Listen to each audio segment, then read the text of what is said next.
اور اللہ کا وعدہ سچا ہے، اللہ کا وعدہ حق ہے، میں اس کی نعمت بڑھا دیتا ہوں، اور میں نے دیکھا ہے اللہ نے اس کی نعمتوں کو بڑھا دیا ہے۔ ایک درویش تھے، ایک مسجد ہے کوبے والی، ان میں ان کی قبر ہے۔ کوئی زیادہ سال نہیں گزرے، زیادہ زیادہ 40-50 سال گزرے ہوں گے۔ وہ جب دنیا سے فوت ہو گئے تو ان کی دل کی دھڑکن بہت تیز تھی۔ دل زندہ ہے کہ نہیں، فوت ہو گیا۔ ڈاکٹر کو بلایا، اس نے کہا جی جسم سارا فوت ہو گیا ہے۔ اس نے کہا دل، انہوں نے کہا دل نہیں مرا۔ میں ان کی قبر پہ کبھی کبھار جایا کرتا ہوں، ایک مسجد کے ایک کونے میں ہے، وہ دل زندہ تھا، دھڑک رہا تھا۔ آخر طے ہوا یہ دل زندہ ہی رہے گا، اس اللہ کی امانت کو لحد میں پہنچا دو۔ وہ دل زندہ کیوں تھا؟ اس شخص کے، اس درویش کے کچھ معمولات ہیں، میں بتاتا ہوں۔ وہ کبھی وضو کا پانی ضائع نہیں کرتے تھے، وضو اہتمام سے کرتے تھے، تھوڑے پانی سے وضو کرتے تھے، مسواک استعمال کرتے تھے۔ وہ ہر وقت بندہ ذکر کرتا تھا، اور کبھی سورۃ ملک نہ پڑھی ہو اور سوئے ہوں، سورۃ ملک یاد کی، پھر یاد کی، پھر یاد کی سورۃ ملک، اور کبھی اور درود پاک کا اہتمام کرتے تھے۔ لیکن پڑھتے کیسے تھے؟ آج ایک درود پاک پڑھنے کی ادا مجھ سے سیکھ لیں اور مجھے سکھا دیں، ہم سب سیکھنے والے ہیں۔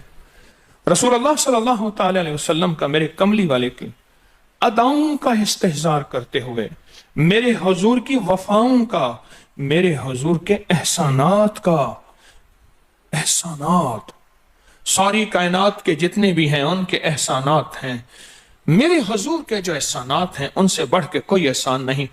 کسی نے امام زید سے پوچھا، جن کے نام پہ زیدی سادات ہیں، وہ ڈوب کے کچھ پڑھ رہے تھے، بہت ڈوبے ہوئے۔ کسی نے پوچھا کہ آقا کیا پڑھ رہے تھے؟ فرمایا درود پاک پڑھ رہا تھا۔ اور پوچھا کہ حضرت یہ ڈوب کے کیا؟ کہا اپنے بڑوں کے احسانات کا استحضار تھا کہ انہوں نے ہم پہ احسان کیا۔ امام زید کی ادائیں ہیں،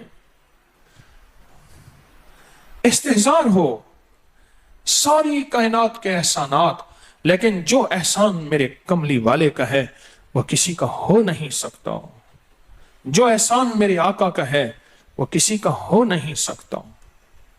احسانات ہوں۔ اچھا، پہلے تصور میں آئیں گے، پہلے زبان پہ، پھر تصور پہ، پھر توجہ پہ، اور پھر ایک وقت ایسا آئے گا، ایسا محسوس ہوگا کہ میرا حضور ہے، ان کے ہاتھ مبارک ہیں، حوض کوثر کا پیالہ ہے، وہ مجھے دے رہے ہیں، میں پی رہا ہوں، اور اس کا ذائقہ میری زندگی میں کبھی جائے گا ہی نہیں۔ ایسا ہوتا ہے، جن کے ساتھ یہ بیتی ہے بات، ایسا ہوتا ہے، اور 100% ہوتا ہے، اور 100% ہوتا ہے، ایسا ہوتا ہے۔ مشق کرتے کرتے آپ اس مقام تک پہنچ جائیں گے، مشق کرتے کرتے اس مقام تک پہنچ جائیں گے، خود محسوس ہوگا اور جاگتی آنکھوں سے محسوس ہوگا۔ اور مشق کرنی ہے حضور کے احسانات کو سامنے رکھ کے۔